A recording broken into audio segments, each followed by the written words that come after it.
California, you need to look out. You really need to look out. What is going on in California right now has not been expected until recently. Okay, things are going to get really weird from here on out here in Northern California, at least through this week. I'm telling you right now, California, you need to stand by. You need to be ready. You need to get ready for everything that's going on. I kid you not. California is going to be in for a wake-up call this week. This week is going to level California. Literally. Okay? I'm not kidding. California need to be ready for whatever happens. Literally. Okay? What we have to tell you tonight is going to be shocking for a lot of people. For the people that are involved in it right now, look out. Okay? Things could get worse. Things could get a lot worse. Before I get into that, I want to give you some information about Barry Manilow, and then we'll get into today's program here. Barry Manilow has been diagnosed with cancer. Okay? Singer-songwriter Barry Manilow has revealed he will undergo surgery to remove a cancerous tumor, a spot on his lungs. Barry Manilow is one of the biggest stars of the 70s and 80s. He is still a star on stage, on television, and in Las Vegas.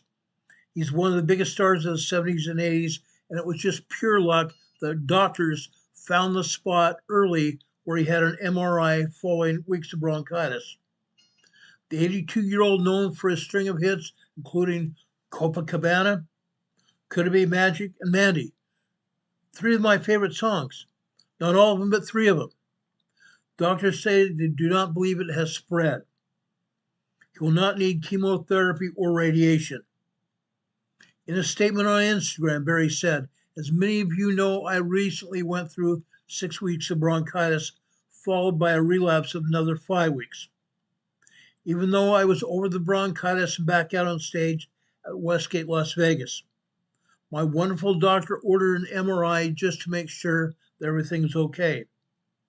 The MRI discovered a cancerous spot on my left lung that needs to be removed. It's pure luck and a great doctor that was found it so early. That's the good news." Barry went on to say the bad news is this. After finishing his last run of concerts, he's going to go into surgery to have that spot removed. The doctors do not believe it has spread.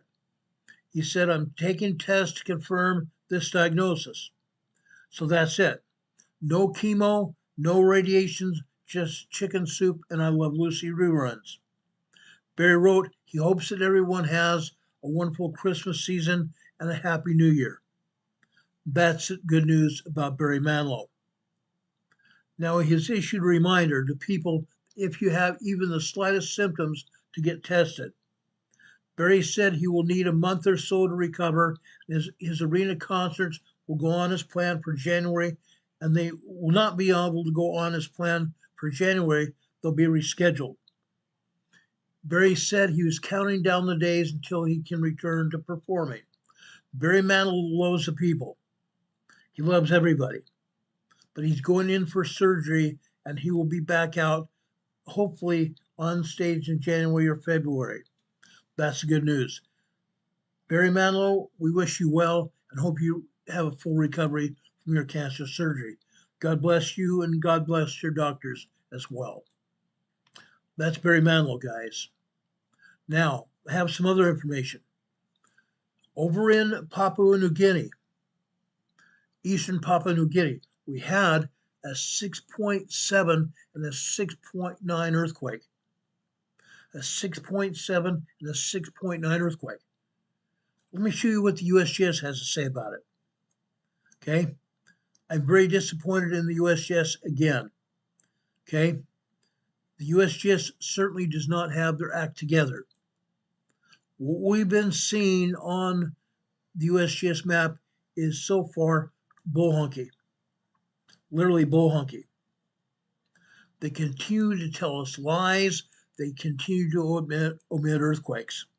Let me zoom in here on Papua New Guinea now so you see it and understand what I mean. right here in Papua New Guinea. Look at the earthquakes. Look at the earthquakes, guys. This one right here. This is a 6.5 earthquake. 6.5 earthquake. They took it down from a 6.9. They took this down from a 6.9. Offshore. Offshore right here. Just barely offshore. This was a 6.7 earthquake. Yeah, 6.7 earthquake. They don't even have this on the map. They don't even have this on the map. 6.7 earthquake here, and onshore we had a 6.9 that they downgraded to 6.5. The bad news is this.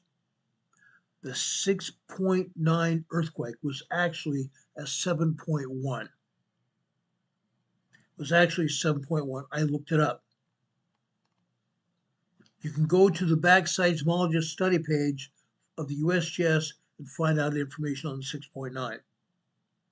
Okay? It had magnitudes up into and including a 7.8, but I went and figured it out, and it amounts to at least a 7.1 earthquake. They don't even have this listed here on the map. They have a 6.5. Now look where it's located. See where it's located here? Near Goroka, Papua New Guinea. There's an earthquake fault right there. Okay? It comes off here. Right out here. Guys, this is amazing. There are hundreds of earthquake faults all over the world. There are 7 different plates here. 7 different plates encompassing Tonga, Samoa, Fiji, New Zealand, Vanuatu, the Legacy Islands, the Solomon Islands, Papua New Guinea, and Australia here.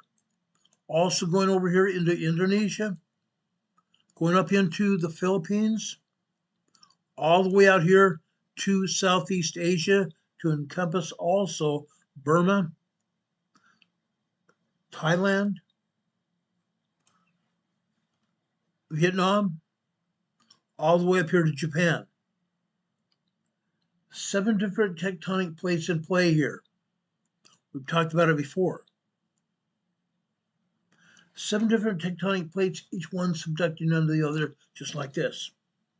Just like this. In this case, down here in Papua New Guinea, there are 2 major plates here, the Australian plate and the Bismarck plate. See the Bismarck? See, that's where the Bismarck plate is. Down here to the southeast, there's another one here. 3 plates here in place. This is why we get so many earthquakes here. This is why. Over here, Kokopo, Papua New Guinea. We have a 5.1 large earthquake here. Right there, just barely offshore. This is 98 miles south-southwest of Kokopo, Papua New Guinea. The aftershock on the edge of the plate here. This is a 5.0 earthquake. 123 miles east-southeast of Kimbe, Papua New Guinea. Okay? Incredible. How about this earthquake right here? This is a 4.6 earthquake. 32 miles west of Kandrian, Papua New Guinea. Incredible. All these earthquakes here, and USGS misses one, 6.7. They miss one, 6.7, just off the north coast of Papua New Guinea here. Literally miles apart from the 6.9. Insanity, guys. It really is. It's borderline insanity. Now, we've talked to you about earthquakes being missed by the U.S. agency. Yes, they missed 5.0s, but I have never, ever, ever seen them miss a 6.7 earthquake. Until now, I have never, ever seen them miss a 6.7 earthquake. Today they did. Today they did.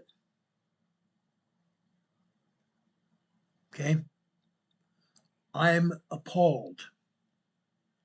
I'm appalled. Back in 2019, July 2019,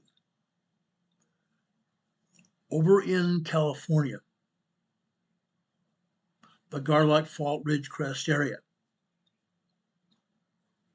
we had two 6.9 earthquakes. One they kept, and the one they got rid of just like this. One they kept and one they got rid of just like this one. Then July 4th, there was a 7.1 earthquake that overshadowed everything else. Three very damaging earthquakes. In Garlock, in the Ridgecrest area, they got rid of the one of the 6.9s. Said it didn't happen. I still got the information today that showed it did. Two separate and distinct locations. USGS took it down. In this case, USGS did not even have it. In this case, USGS does not even have it. Incredible. Just incredible. Now, I want to show you that because I was appalled. Going over here into Indonesia itself, I want to show you this. They have one earthquake here in Eastern Java, Indonesia, right here. Eastern Java, Indonesia, right here. This is a 4.6 moderate quake near Tawau, Indonesia. We go out here into Sumatra, Indonesia, over here on the west. They don't even have a 3.2 listed here in southern Sumatra. None of them. There are 32 earthquakes here in Indonesia today. 32. 32 earthquakes. And they show two of them. This one here, 4.7 moderate earthquake here in Palu, Indonesia, where they filmed the Survivor Series program, CBS Survivor Series program.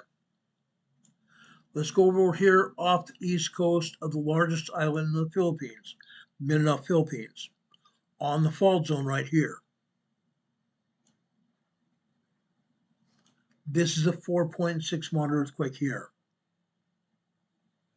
Okay. We go down here into the southern Ryukyu Islands. The southern Ryukyu Islands just north of Taiwan. This is another large 5.0 earthquake. Large 5.0 earthquake. We had another large 5.0 earthquake here on Friday. This is the second one here, near Harare, Japan. We go over here to the northeast coast of Honshu, Japan, right here.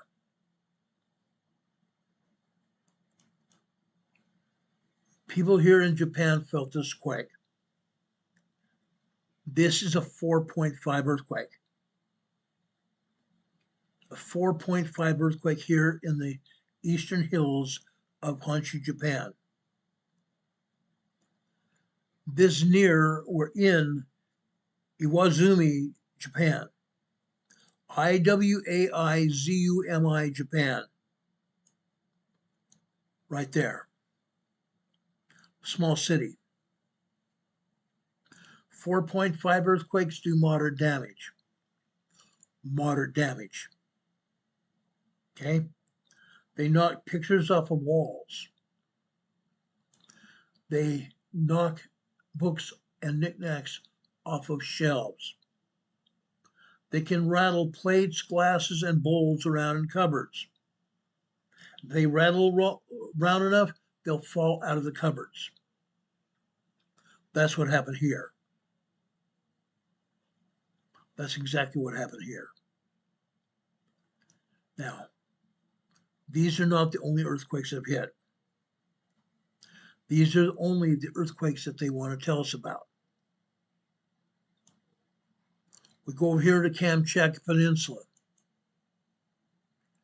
This is a 4.3 earthquake off of Petropavlovsk, Russia, Kamchatka Peninsula.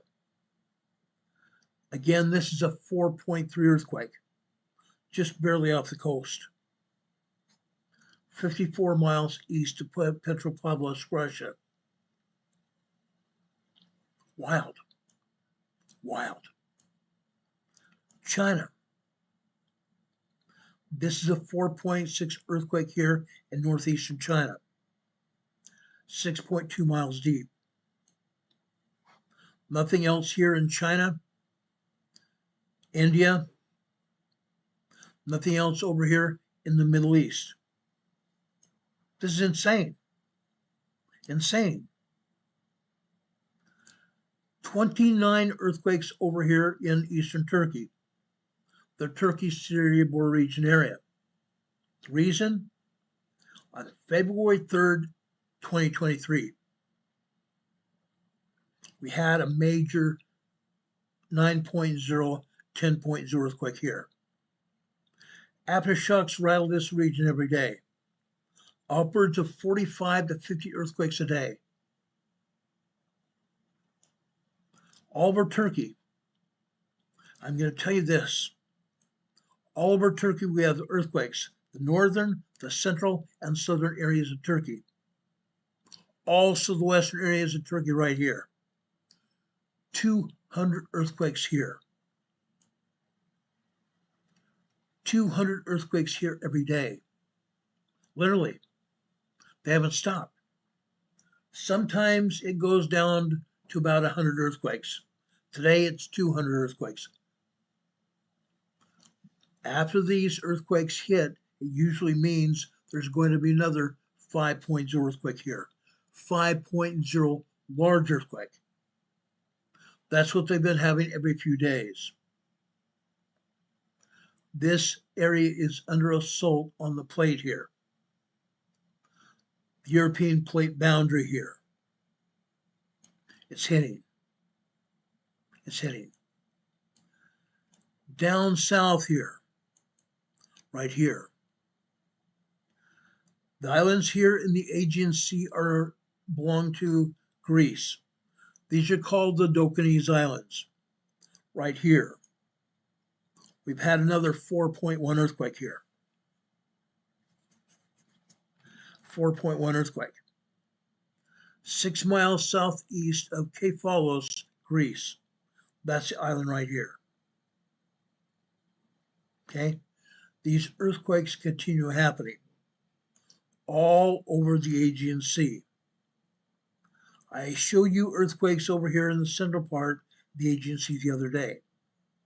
The reason we continue having earthquakes here is because there is magma down beneath the floor of the Aegean Sea. Magma that's flowing through magma channels down here at the bottom of the Aegean Sea. The magma is hitting bedrock, pounding through bedrock, which is causing the earthquakes. At some point in time, the magma is either going to erupt on one of these islands, become a volcanic eruption, or it will form a new island here in the Aegean Sea. That's why we continue to see earthquakes here. Magma down beneath the surface. They're not even showing all the earthquakes here in Greece. 18 earthquakes here in Greece today. Around Athens, Greece as well, right here. Around Athens, Greece, right there. They don't show anything here. Why not? There are earthquakes up here in the north area here. Albania. Earthquakes all over Italy. Southern Italy and Sicily right here. Going up here in the Naples area. That's because we have a volcano. We talk about this almost every day that we're here on the air. Vesuvius volcano is preparing to erupt. Italian authorities have already been evacuating some people around the volcano. They know it's going to erupt. As you can see here, Vesuvius volcano is steaming. They have tremors 1.0 to 1.9. They have 2.0, 2.9, and those are minor earthquakes. They have 3.0 to 4.0 earthquakes here in this area. When we have an eruption here, we're likely to see a 5.0 or larger earthquake hit here when it erupts. That's going to be almost too late for those people. Almost too late for those people. Why? Because, folks, it's simple. It's very simple.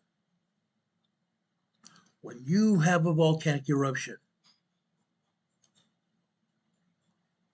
the lava is going to flow downhill off the volcano. Notice that the entire area to the north, to the east, and to the west, the volcano is completely surrounded by urbanized areas. When this volcano erupts, it's almost going to be too late. Somebody's going to become a victim of this volcanic eruption. Yeah, it's going to happen. Earthquakes all over north central Italy here. About 22 earthquakes there. Going up here south of the Alps Mountains here, between Switzerland and Germany and Italy, 1.2, 1.7 earthquakes here. North of there, Germany, Switzerland, and Austria, and France, 2.1 to 2.9 earthquakes here. They're continuing to rock this area.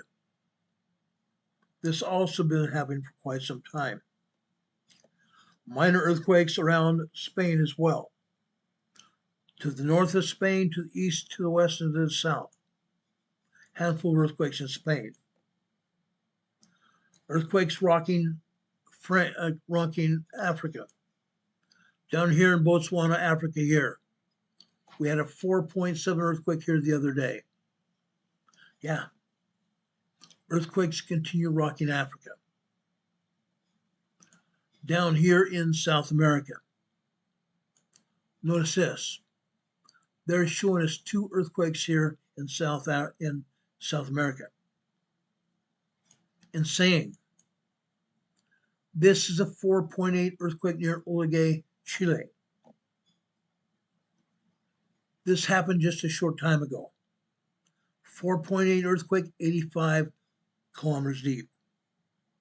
To the south, also here in northern Chile, this is a 4.2 earthquake. Both these earthquakes are near the Chilean-Argentine border. 46 earthquakes here in South America. Around Chile and Argentina, going up here into Peru, and again up here into Colombia. That's a lot of earthquakes, and they show us 2. They show us only 2. Central America here. This is a 4.3 here off the coast of Nicaragua. This is not the only earthquake here in Nicaragua. The earthquakes over here in Costa Rica and Panama are here, but they're not showing it to us. Yeah, that's the way to do business. Offshore of southern Mexico and Guatemala for that matter. This is a large 5.2 earthquake. This is a large 5.2 earthquake. This is a second 5.0 or larger earthquake here in the past 3 days. Saturday, they also had a 5.0 earthquake here as well. This is 22 miles deep. 22 miles deep. This is a 4.6. USGS is only showing this 4.6 as being an aftershock. 4.6 aftershocks. There are also 3 other earthquakes here as well that they're not showing us. Aftershocks. Aftershocks. This is over here in southern Mexico, guys, where the San Andreas Fault meets the Cocos Plate. The San Andreas Fault meets Cocos Plate here. Guys, these are only 2 of the earthquakes here. 42 other earthquakes here in southern Mexico. 42 earthquakes here. Between Puerto Vallarta to the north, all the way down here in Oaxaca, Mexico. 42 earthquakes every day.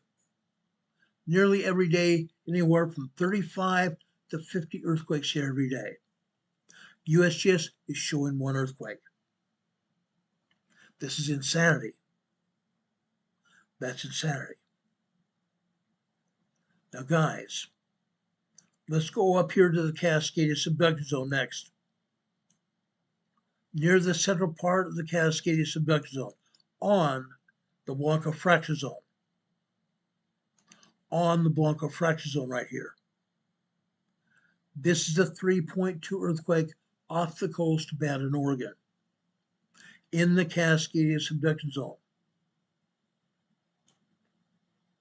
Notice the earthquakes up here in Washington, Oregon. I'm saying Washington, Oregon. This is the 1.2 here at the border of Washington, Oregon right here. 1.2 tremor. The USGS is only showing a couple tremors and minor microquakes here. Or not even microquakes even. Between Mount Rainier, Mount St. Helens, out here further to the southwest, 1.0 tremor here. Southwest of Mount St. Helens. This is a 1.5 tremor here. They're only showing a handful of quakes here. There are literally hundreds of earthquakes here in Washington and Oregon. They are lying through their teeth about what's going on here. We're going to talk about it. Okay? Down here in the southern part of the Cascadia subduction region, the subduction region, right here, just west of the Triple Junction here, where the Cascadia subduction zone meets the San Andreas Fault and the Gorda Escarpment. This is a 2.93 earthquake. Out here to the east, this is a 2.93 earthquake as well. 7 miles south of Ferndale, California. Between Ferndale and Petrolia, California, in the Cascadia subduction zone region. Again, I want to caution everybody. These are not the only earthquakes that are here. Again, they're not even telling us the truth what's going on here.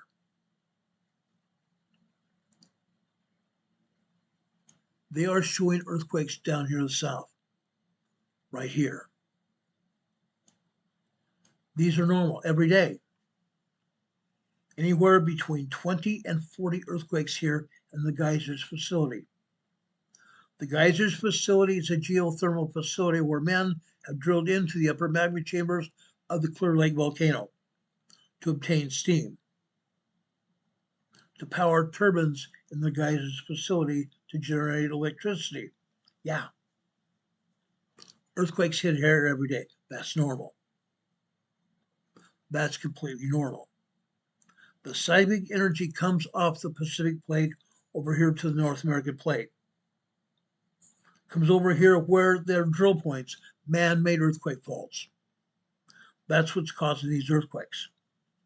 Seismic energy finds these man-made earthquake faults. It fractures the rock inside the fault, fractures the rock inside the hole, causing earth movement. That's why we get earthquakes here. Down here to the south,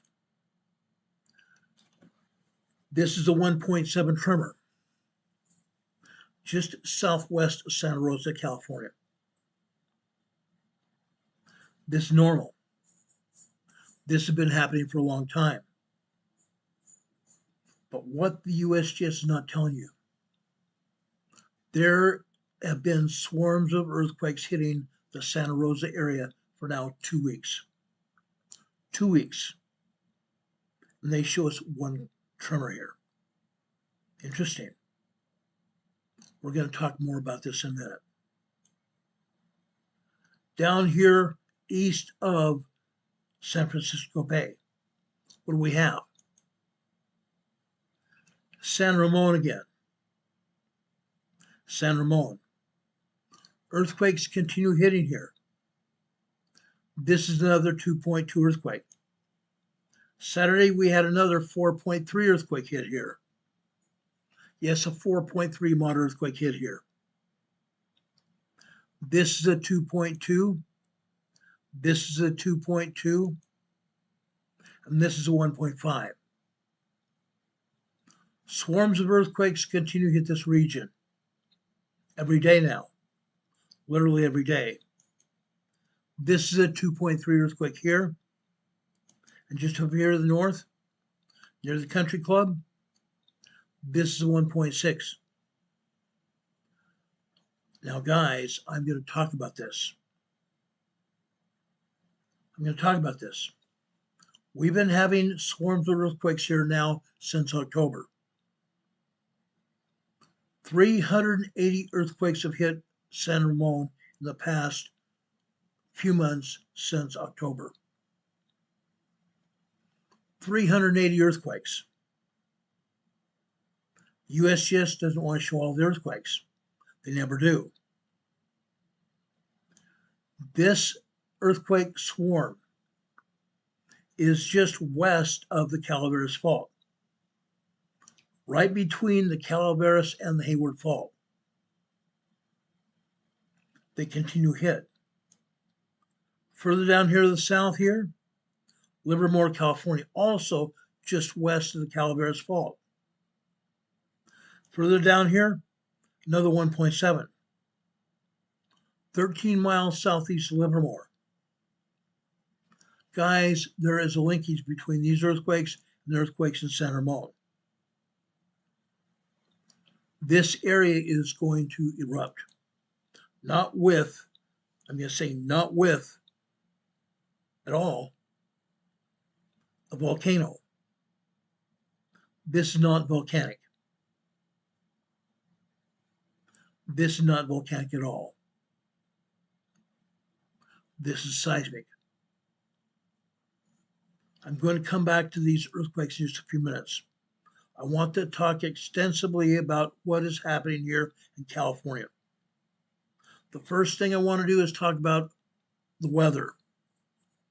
The weather all over California, literally from north to south. Also the weather in the Pacific Northwest. They still have an atmospheric river hitting Washington and Oregon and all of California. Let's talk about this.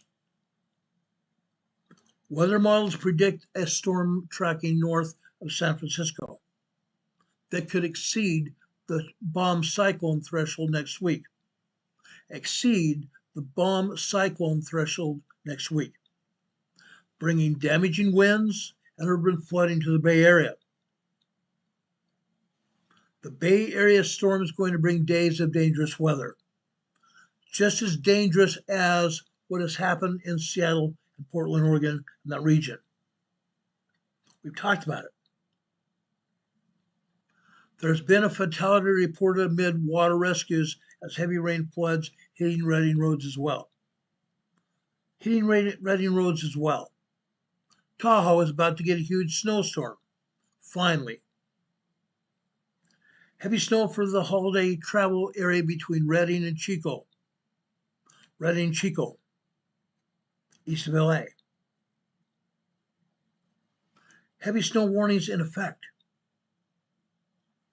Winter weather advisory. Winter storm warning, winter storm watch, Sacramento, Fairfield, Concord, Stockton, Livermore, San Jose, National Weather Service, Sacramento. The forecast, heavy snow in the mountains, above 5,500 feet. Up to 1 foot of snow above 5,500 feet. 3 to 6 feet above 6,500 feet. Isn't that interesting? The mountains are going to get nailed literally. 3 to 6 feet of snow above 6,500 feet. Now the winds are not going to be any less.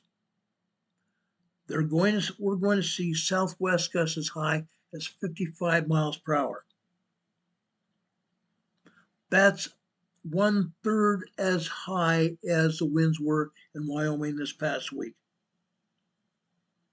We told you about the winds in Wyoming being 144 miles per hour near Laramie, Wyoming. Near Laramie, Wyoming, there were trailers being blown off the road. 18-wheeled trucks being blown off the road and tipping over off the road, blocking the roadways. Here in California this week, we're going to see reductions in visibility at times. Travel delays and chain controls likely. Now, the Weather Service is discouraging vehicle travel in this area. Again, the Weather Service is telling us that they're going to discourage travel through the mountains, the passes, just like they've discouraged travel through Washington and Oregon, through the mountains, Cascades. Heavy snow and wind.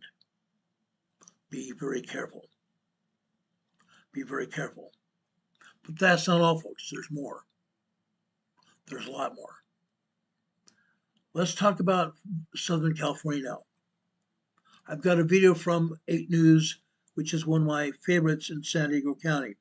Channel 8 San Diego County. Wait till you see this.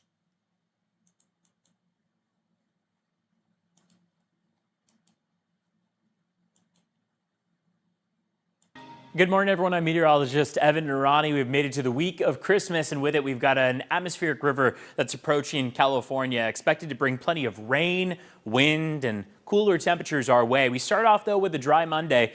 We did have a dense fog advisory that was in play earlier this morning. It's going to be in effect until 10 a.m. Sunrise was at 6:48. It was beautiful out there. We had some amazing pink and purple tones beaming on through with that mix of cloud cover. Down toward the base there, you've got some of that haze still lingering and then some mid-level clouds as well. Almost the entirety of the state of California is under a flood watch. This is also in effect for all of San Diego County. It stays in effect until Thursday at 1 a.m. It's likely that we'll see this upgraded to a flood advisory as we get closer to the middle of the week, as these conditions become a bit more imminent. But right now, we're watching for dry skies today. Dry skies are likely to persist tomorrow, and then late tomorrow evening, we'll start to see some of that wet weather appear in the forecast. Take a look at the one thing that is in effect right now. We have a dense fog advisory that's in play up until 10 a.m. Again, this isn't the normal timing of this dense fog advisory. We typically see it expire closer to 9 a.m., sometimes even earlier. But it just goes to show how widespread this issue is to start off our Monday,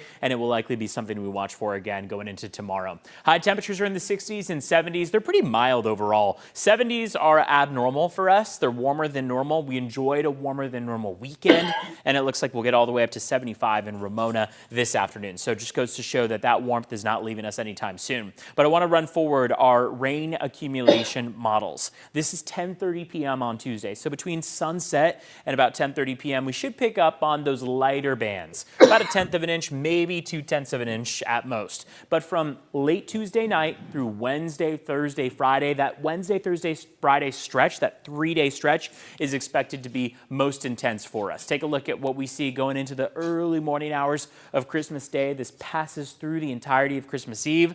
4.4 inches in Santa Barbara that will be seen. 3.6 in LA, 1.9 in Long Beach, but unsurprisingly, we've got some lighter accumulations down towards San Diego all the way through the South Bay. We do expect that by the time we get through the entirety of this event, by about Friday at 9 p.m. That seems to be when we're kind of wrapping up here, that our heaviest accumulations will be up toward North County, and you can see how that trends as you head all the way up across the Bight. Santa Barbara could be looking at over 6 inches of accumulating rain. Same goes for LA, and then you make your way down to Mission Viejo. We're at about 3 inches, 2.7 in Oceanside, 1.8 in San Diego. Even Borrego could pick up on over 1/2 inch of accumulating rain. So it just goes to show that in San Diego County, sure, we have it a lot lighter than other parts of the state, but it will not be a situation that we can just kind of gloss over. We still expect upwards of 1 inch, maybe even upwards of 2-3 inches the farther north you go. As far as the 7-day forecast goes, we've talked about this being what's called a pineapple express, meaning that it taps into some subtropical moisture, makes its way in from about the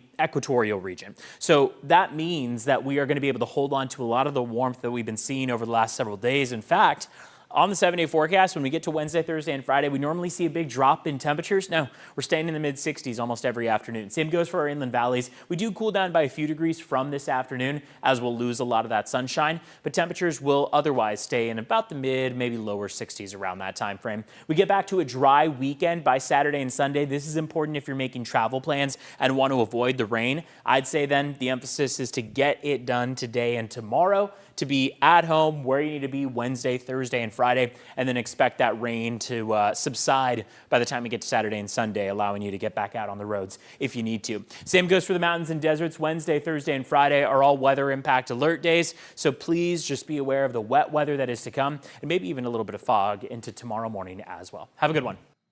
Okay. You saw the weather literally all over California. Northern California all the way to San Diego. Okay, this weather is going to start on Tuesday. On Tuesday, guys. Not a joke. Are you ready for that?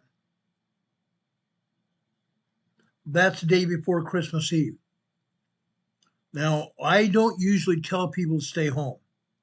That's not my gig. But guys, all the way up to Santa Barbara. Santa Barbara is going to see 6.6 inches. Yeah. All of California. That's a temperature grade in Southern California. Northern California, guys. This is going to hit hard.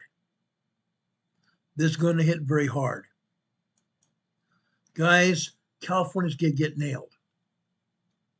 Watches, warnings, and advisories are up for everything. They're discouraging travel Tuesday, Wednesday, and Thursday. Tuesday, Wednesday, and maybe getting in the car sometime on Thursday after the weather clears. This is not going to be pretty. Right now, it's gorgeous. Very light, heavy clouds up in the upper atmosphere. That's all. Warm temperatures. Guess what's going to happen this week here in North Carolina on the East Coast? I'm talking about the southern part of the East Coast. We're going to have warm weather, warm summer type weather here on Christmas Day. Christmas Day here on the southern East Coast of the U.S., warm weather. 70s. 70s, guys. While the West Coast is getting hammered with rain and up in the mountains, cold temperatures and snow. The East Coast here in the southern part is going to be sunny, 65 to 75 degrees. While the northern East Coast is going to get hammered with snow again, over and over and over. That's the plans. That's the plans. Okay? The East Coast is going to get hammered, literally. No joke. No joke. The northern tier of states is getting heavy snow. Okay? Up here in Washington, they're still getting heavy rain and flood warnings. Renee Seppy here in the chat put out a flood statement from the National Weather Service out of Seattle, Washington. Flood warning extended for the Snoqualmie River at Potlatch, affecting Mason County until Wednesday afternoon, Christmas Eve. Minor flooding is occurring now. Now. Okay? This is ongoing.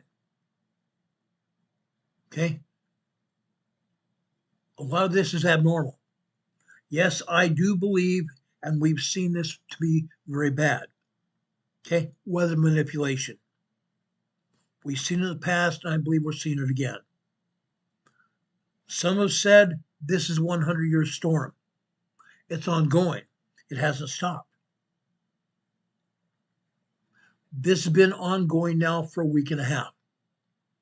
People died. Their homes have been overrun by floodwaters. Some of these people are not going to be able to have Christmas in their homes because of the storms and flooding. It's ongoing. Washington and Oregon are still getting flood and wind advisories. Heavy snow in the Cascade Mountains. Ongoing. Literally ongoing. Okay? Earlier, Renee Seppy put out an avalanche warning. Avalanche warning. Okay? Near the mountains of Island Park, West Yellowstone, through Tuesday, 5:30 a.m. Avalanche danger is high. Avalanche danger is high. Ongoing, guys. This is still happening. Over and over and over again. Renee Seppy also talked about a holiday travel alert as the news person at Channel 8 did. Okay? Travel alert Tuesday, December 23rd. For Shasta, the California coastal range above 3,500 feet. The Sierra, the Southern Cascades about above 4,500 feet. Yeah. Heavy rain and snow. It's ongoing, guys. It's not going to stop. A flood warning for Mendocino County. Mendocino County right here. Flood warning continues for the Sacramento River at Tehama Bridge until further notice. Minor flooding is occurring. Today, out of Eureka, California, the coastal southern Mendocino County flooding area is caused by excessive rainfall. Right now, it's still occurring. Hurricane Heather said late last night, this morning, the area around Mount Shasta, where she lives, is getting heavily flooded. Heavy rains and floodwaters. Her husband was out working in it. Her husband was out helping the people in that area. It's ongoing. All over Northern California and south into Santa Barbara is going to get hit today, later tonight. Southern parts of Southern California is going to get hit tomorrow into Wednesday. Heavy rain and flooding. 6.6 inches around Santa Barbara, California. That's pretty heavy. That's pretty heavy.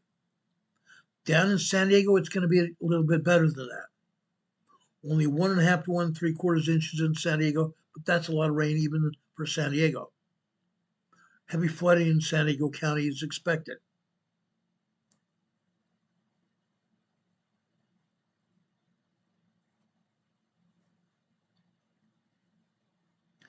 Berlinda's saying in the chat, a lot of things have happened to her that's not good. God bless you, Berlinda. Sorry to hear that. Sorry to hear that.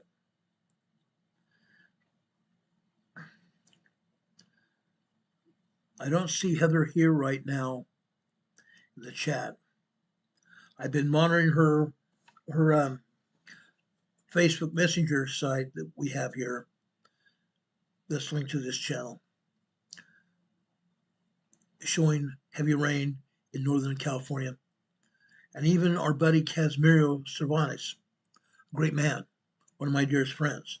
Casimirio put up a picture last night of a fire truck with a ladder over river,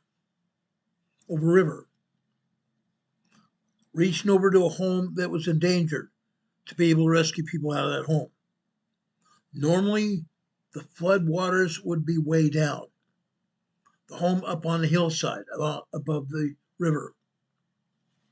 They required a fire truck with a long ladder on it to reach over the river to get the people out of that home in danger of being flooded out. That's how bad this is.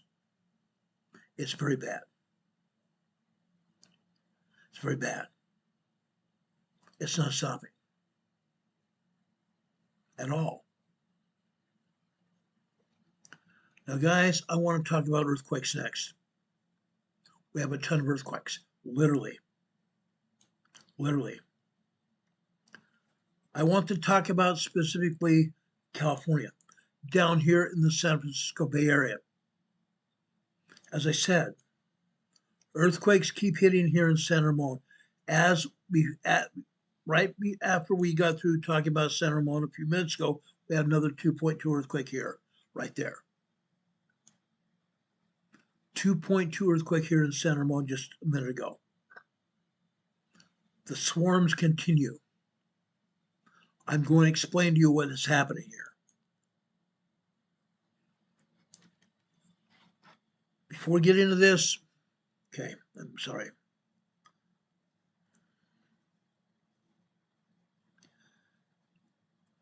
This is still going on. While seismic experts acknowledge that swarms sometimes precede major quakes, they're cautioning that these small tremblers, not tremors, but tremblers, these small earthquakes, don't necessarily foreshadow a larger quake or its location. However, it's a big however. Swarms of earthquakes have indicated larger quakes are coming. Previous Bay Area swarms never triggered major quakes, but yet it's happened before. Scientists are urging all of California to stay prepared. A large earthquake can strike the region at any time. Since October, the San Ramon area has been hit by 380 earthquakes. 170 of those earthquakes have been happening in December. 170 of those earthquakes have happened here in December so far, and it's only the 22nd of December. The Bay Area has been subjected to an increasingly ceaseless stampede of earthquakes. Yeah. The latest in a series of seismic swarms have rattled windows and raised fears across California. The latest swarm has been centered east of the Bay Area of San Ramon, where a magnitude 4.2 earthquake struck on Friday, the largest since the cluster began, and a magnitude of 3.9 on Saturday night. Since November 9th, There have been over 180 to 200 earthquakes. Yeah. Of magnitude 2 or better. 2 or greater. While none of these earthquakes has been particularly potent, which was also the case in similar swarms recorded in Malibu, El Sereno, and Ontario since 2024. Some fear the persistent seismic activity could foreshadow a back-of-mind concern for many Californians that the big one is present. Yeah, the big one could happen. Now, while experts acknowledge that some major earthquakes are preceded by more moderate tremblers, moderate earthquakes, they caution that the swarms by themselves don't particularly offer a hint of when or where the next major earthquake will hit. But it will hit. There is going to be a big earthquake in the Bay Area. We can't say exactly when or where. So what we need to do is be prepared for that earthquake. It's going to happen. A USGS seismologist, Anna Marie Balti said that. The threat of a large earthquake always looms in California regardless of the appearance of small shakers. There is a 60% chance of an earthquake of magnitude 6.7 or greater in the LA area by 2043. Interesting.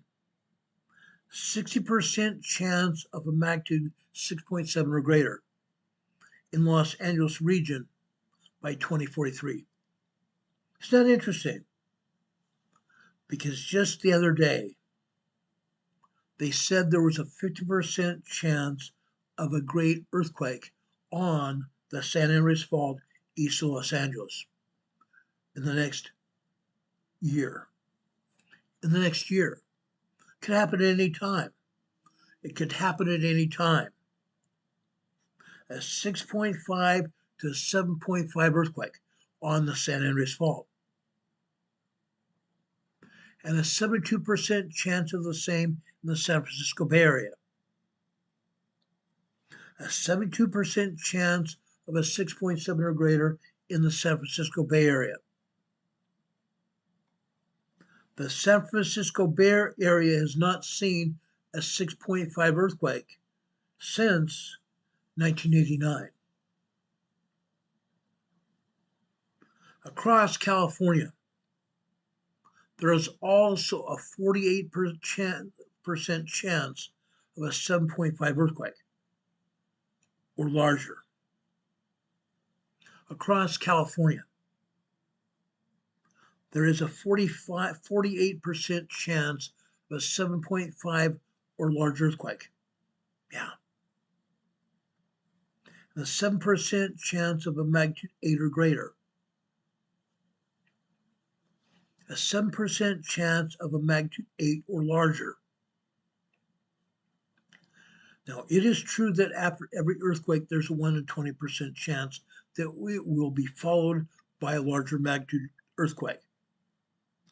But conventionally, only half of earthquakes have an easily detectable foreshock, while the other half do not. Let me repeat that. Only half of the earthquakes have an easily detectable foreshock. Half of the huge major quakes have a easily detectable foreshock. Sometimes they do, while the other half do not. Southern California has provided some recent examples of swarms that ultimately fizzled out. The Malibu area had a trio of scary earthquakes recently. A magnitude 4.6 earthquake hit on February 9th, 2024. You remember that? And a magnitude 4.7 on September 12th, 2024. Isn't that interesting? February, March, April, May, June, July, August, September, 8 months later, a 4.7 large earthquake hit. And then on March 9th this year, a 4.1 hit over in Malibu, California. But it has been quieter during the past 6 months around the Malibu area. Ontario, on the other hand, on the east side of Los Angeles, San Bernardino County. Ontario endured a spate of shaking a little more than a year ago, topping out with a magnitude 4.0 earthquake, October 6, 2024, a little over a year ago.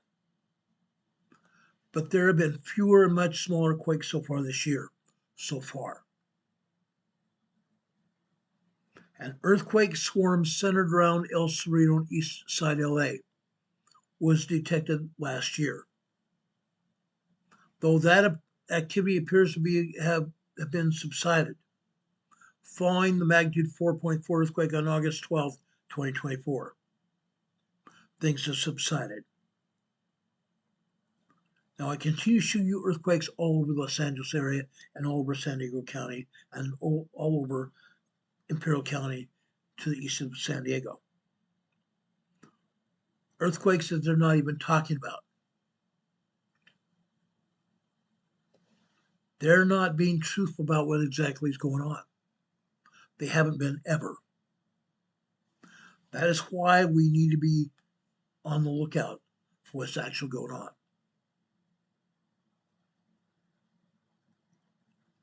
Now, this cluster of small earthquakes in the San Ramon, California area in recent weeks is not terribly unusual. The earthquakes are appearing on the northern end of the Calaveras Fault as it runs into the Mount Diablo area, including the current swarm and another last month. There have been 9 earthquake swarms. 9 earthquake swarms, guys.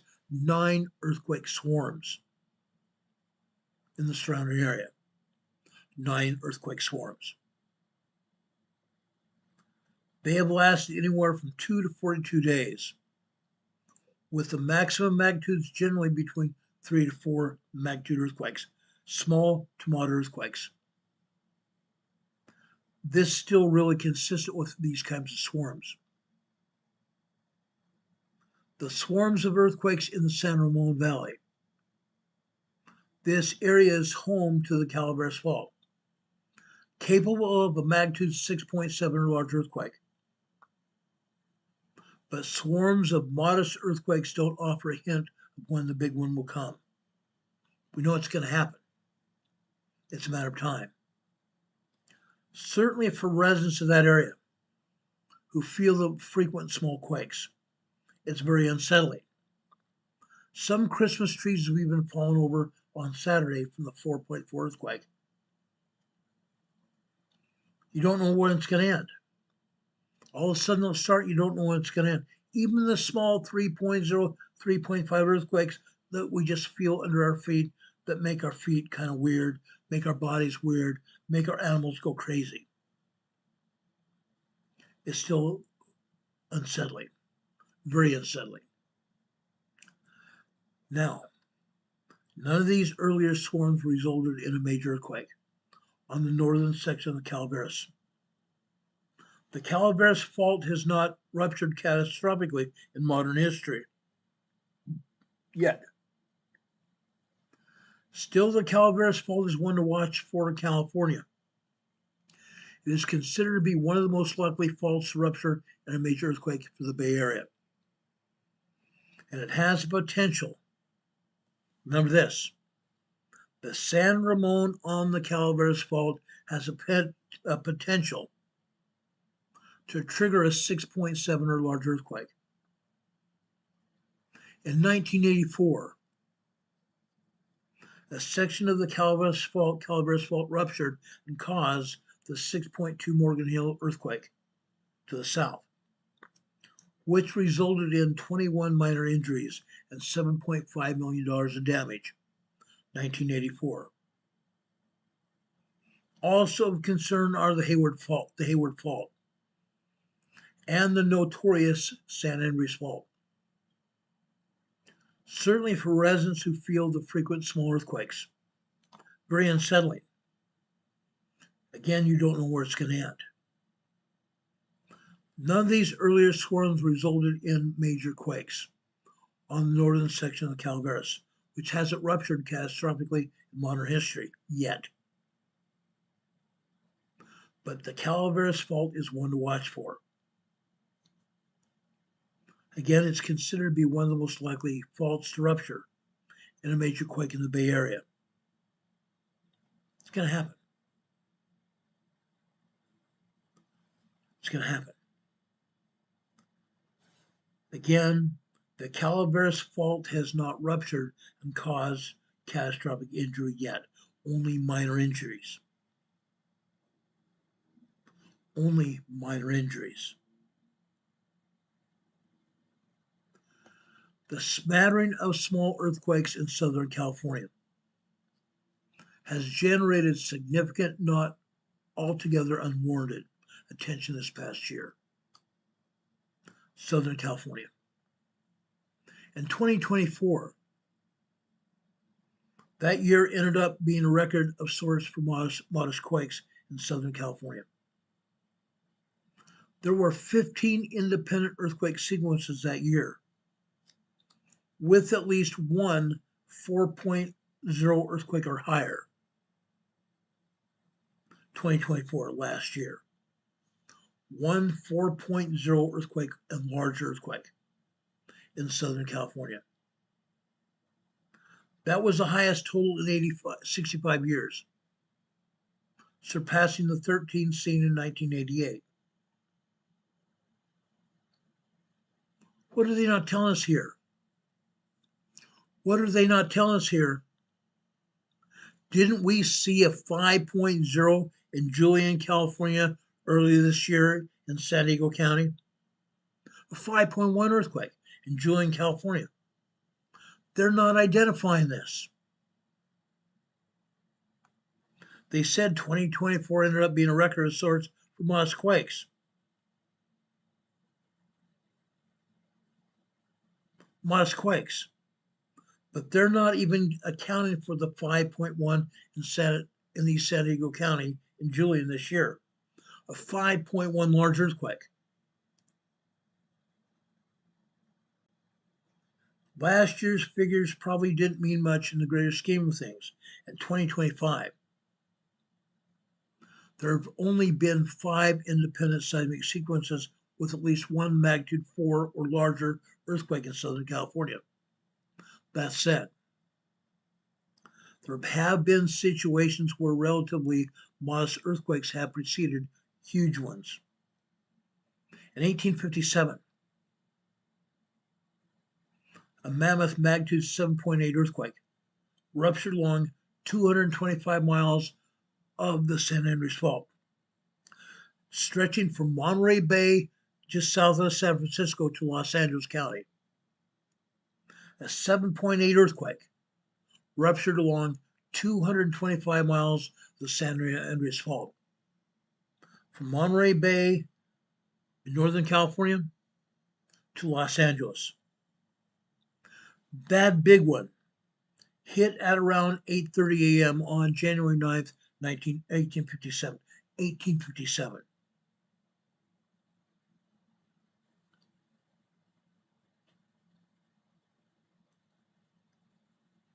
1857. That was preceded in Monterey County by a magnitude 5.6 large earthquake an hour earlier. A 5.6 foreshock and a magnitude 6.1 very strong earthquake an hour before that. A 7.8 major earthquake. 8:30 a.m. January 9th, 1857.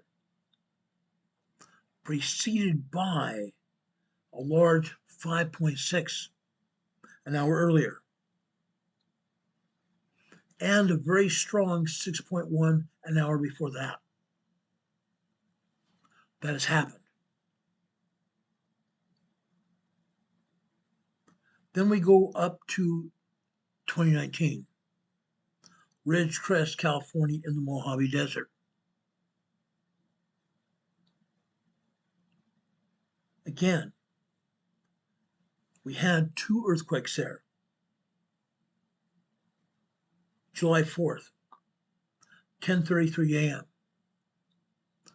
2 6.9 earthquakes hit.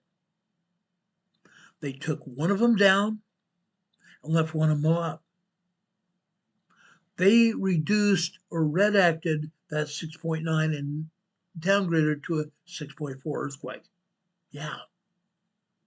Because they did not want to take responsibility for what happened in Ridgecrest. They did not want to take responsibility for having 2 6.9 earthquakes. Like I said, I have the data. 2 6.9 earthquakes, 2 separate locations. And they downgraded one of them and left the other one off. Followed the next day by a 7.1 earthquake at 8:19 p.m. 7.1 earthquake at 8:19 p.m. So we had 2 very strong 6.9s on July 4th, July 6th, a 7.1 major quake.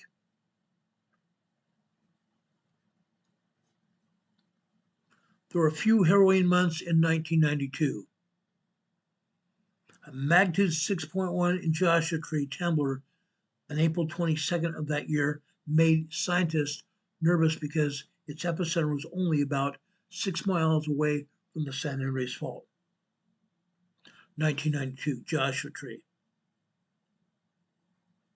6 miles east of the San Andreas Fault. After the Joshua Tree earthquake, the Governor's Office of Emergency Services in California issued an advisory for Southern California, warning people to be on the lookout for another large earthquake. They haven't. In the immediate aftermath, nothing happened. But we kept having these earthquakes, all these aftershocks hitting. They happen.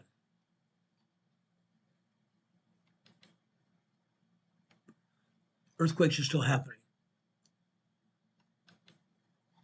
Earthquakes are still happening. Earthquakes keep hitting right near the San Andreas Fault. And quite honestly, a lot of people told me it's making them very uncomfortable, and they're worried about it. They are worried about it. Guys, if you are worried about these earthquakes on the San Andreas, these earthquakes up in the Calaveras, just east of San Francisco Bay, leave me a yes in the comments below this channel, below this video. If you're worried about it, if you're feeling it, and it is very concerning to you, tell me why and what you're feeling. We want to know.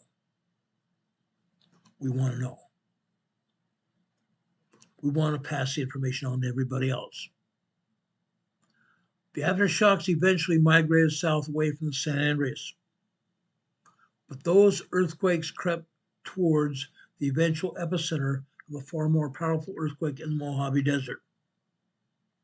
The 7.3 earthquake in Landers, California, June 28, 1992.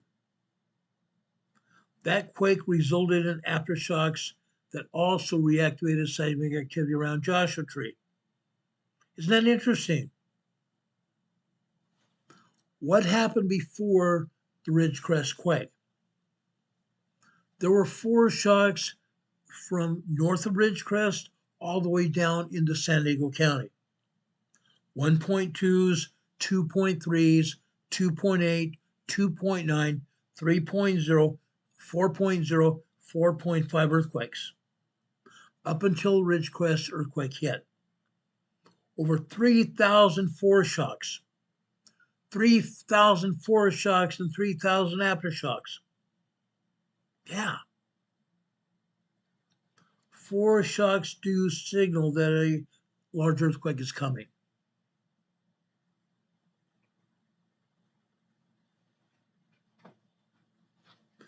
Aftershocks from that earthquake in Landers reactivated seismic activity around Joshua Tree. So now we have a continuous line of earthquakes coming all the way down to the San Andreas Fault. All the way down to the San Andreas Fault. Hours after the Landers earthquake, a magnitude 6.3 earthquake struck in Big Bear. Yeah. 7.3 earthquake on June 28, 1992. Landers earthquake. Hours after the Landers earthquake, a 6.3 in Big Bear, California, which was on an entirely different fault. Big Bear, California. So large earthquakes can trigger other earthquake faults. But aftershocks to Big Bear extended down to the San Andreas in different locations. That result was so alarming to scientists and officials that the Governor's Office of Emergency Services issued what they considered an unprecedented advisory, urging people to stay off the freeways. That came as a freeway and bridge collapses during the 1989 Loma Prieta quake in San Francisco, which is still on the minds of many people. 1989. Remember that? Remember what happened in 1989, guys? It's going to happen again.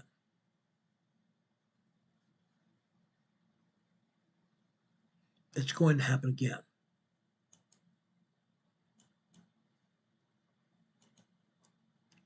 We see this happen all the time. We know it's going to happen. Only people that decide they don't want anybody to talk about it. They don't mention it. They think it's just going to go away. It's going to just go away naturally. Look at this. The San Francisco Bay Bridge went down. The upper level of the San Francisco Bay Bridge collapsed, collapsing on top of other vehicles on the lower level. The lower level also collapsed, sending cars and people into the San Francisco Bay. People died. People died. Will this continue? Probably.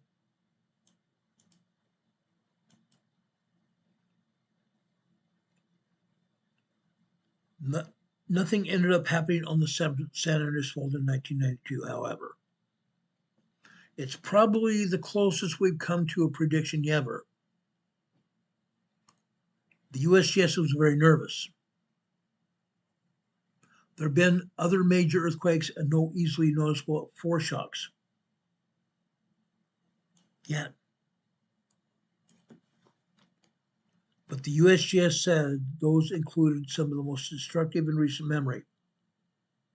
The 1994 Northridge earthquake that I was at just after the earthquake hit. Aftershocks as high as a 5.4, 5.5, 5.8. 1994. Just 7 years before that, the Whittier Narrows earthquake and the 1971 Sylmar earthquake happened. They happen. Should people be concerned? Absolutely, you should be. This past Saturday's first earthquake was a magnitude 3.9. That hit at 6:31 p.m. It was centered 3 miles southeast of San Ramon, 3.3 miles north of Dublin. The second earthquake was a magnitude 3.0, centered 2.7 miles southeast of San Ramon on the Calaveras. The quakes followed 6 Friday night. The range in magnitude from 2.5 to 4.0. 2.5 minor, nobody can feel them, to 4.0 moderate quake. Those quakes did not have any immediate reports of injuries. But that 4.0 in San Ramon caused BART, the Bay Area Rapid Transit District trains, to temporarily reduce their speed. Why? Because new swarms were breaking out on the new fault area. New swarms were breaking out. So the San Francisco Bay Area Transit reduced the speeds with the trains. Guess what else is happening? And we're going to have more reporting on this tomorrow. There are reports, and I have verified some of these reports. There are reports of new swarms breaking out on the New Madrid Fault. The New Madrid Fault guys. Swarms of earthquakes have been breaking out for months. And yet, the USGS is only telling us, oh, look out, guys, we have new reports of earthquakes breaking out. Swarms of earthquakes are hitting the New Madrid Fault as well. We're going to be talking exclusively about the New Madrid Fault unless something else happens. In which case, we'll talk about the New Madrid and what else is going on. Do we have anybody with any questions? Does anybody have any questions of me?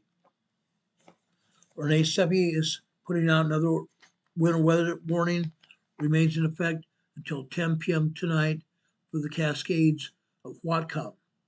Whatcom is up at Mount Baker area. Whatcom and Skagit counties, heavy snow advised. Heavy snow advised. Beware of it, guys. Beware of it. It's happening. Storms are still happening up in northern Washington and Oregon. Don't forget it. These storms are going to continue to happen. They've been happening for a very long time now. Beware of it. Please don't forget it. Now, before I leave you, in Luke, in the New Testament, we've been talking about Jesus Christ and his anniversary of his birth. No, his birth was not in December, but we celebrate the birth of Jesus Christ in December, and we're going to hit that on Wednesday and Thursday this week. I want to go to St. Luke. I want to start in the 4th chapter. I'm going to start in the 18th verse, where Luke is talking here. The Spirit of the Lord is upon me, because he hath anointed me to preach the gospel to the poor. He has sent me to lead and to heal the brokenhearted, to preach deliverance to the captives, and recovering of the sight to the blind, to set at liberty them that are bruised, to preach the acceptable year of the Lord. And he closed the book, and he gave it to the minister. Then he sat down, and the eyes of all men that were in the synagogue were watching him. And he began to say unto them, this day is the scripture fulfilled in your ears. Jesus Christ. Jesus Christ. Brothers and sisters, this indeed is a time to worship God, to to worship Jesus Christ. But this is also time for each one of us to realize who we are. Who we are and what we represent. Each one of us are servants in Jesus Christ's kingdom. All of us are. We need to make ourselves to the point where we are also telling everyone around us that Jesus Christ is coming back. He's going to return. He's going to return. Jesus Christ is due. As you know, I believe we're all in the tribulation right now. The tribulation precedes the second coming of Jesus Christ. Prepare us all to receive Jesus Christ back into our lives right now. Now's the time. Now's the time. Guys, if you don't feel the Spirit, find it. Find it in your lives. You'll be blessed. You'll be blessed. I know for a fact that's true. I've seen it. I've seen it. Pray. Start with prayer and study the scriptures. I am telling you right now, God will bless you if you let him. Let God bless you. Guys, if you have felt the Lord's Spirit so far this year, send me an email and talk to me about it. I'd love to hear it. Send me an email and tell me about it. My email address is rltnspdema@gmail.com.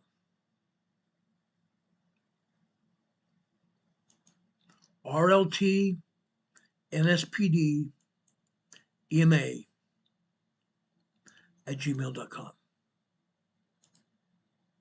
Tell me how you feel. Let me know how you felt the Lord's Spirit in your life this year. What the circumstances were. What you felt and how you felt it. We'd love to know. Brothers and sisters, I testify to you that Jesus Christ is our Savior, our Lord and King, our Redeemer. May God bless you this Christmas season. Feel of the Lord's Spirit. On Wednesday evening at about 4 p.m. No, it's not going to be 5, it's going to be around 4 p.m. We will be coming on the air with our Christmas program, our annual Christmas program. We're only going to be on the air maybe 40 minutes to an hour. I promise you. Prepare for that day.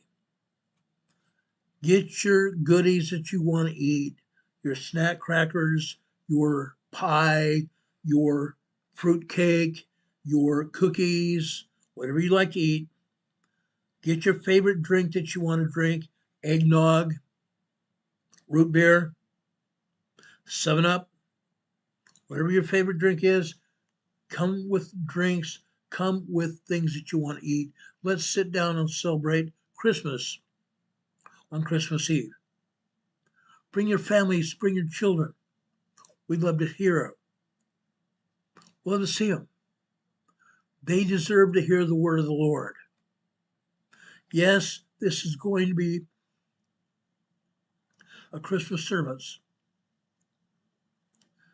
We're going to read from the scriptures.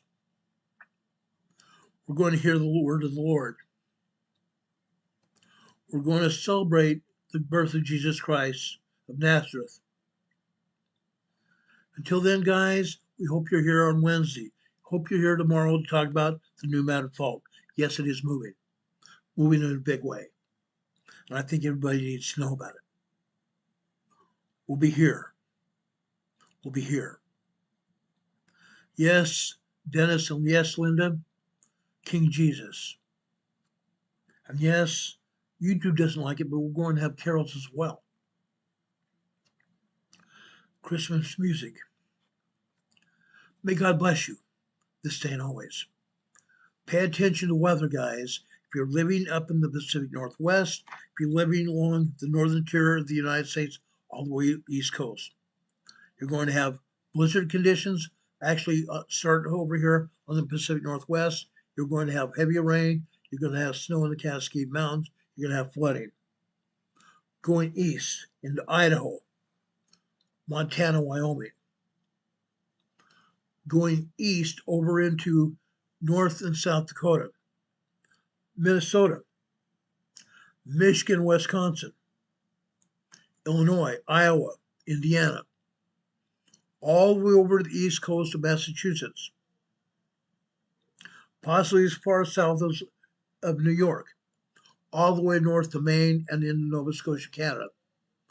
The entire northern tier of states and Canada will experience heavy snow and blizzard conditions. If you don't have to drive, don't. Don't subject yourself to that. This past Friday, we talked about emergency preparedness kits for your car. Be safe, guys. We ask you to be safe. Drive carefully. Make sure you have blankets, sleeping bags, and food and water in your car for everybody in your car. Be safe out there. Follow my recommendations from this past Friday. If you didn't hear it, go back to last Friday's Emergency Management Associates program here on YouTube. You'll see it. Guys, we love you. May God bless you this day and always. May God be with you this day. Have a good night, everybody. Much love. We'll see you on the other side. Good night, all. We love you very much. Take care. See you soon. Good night.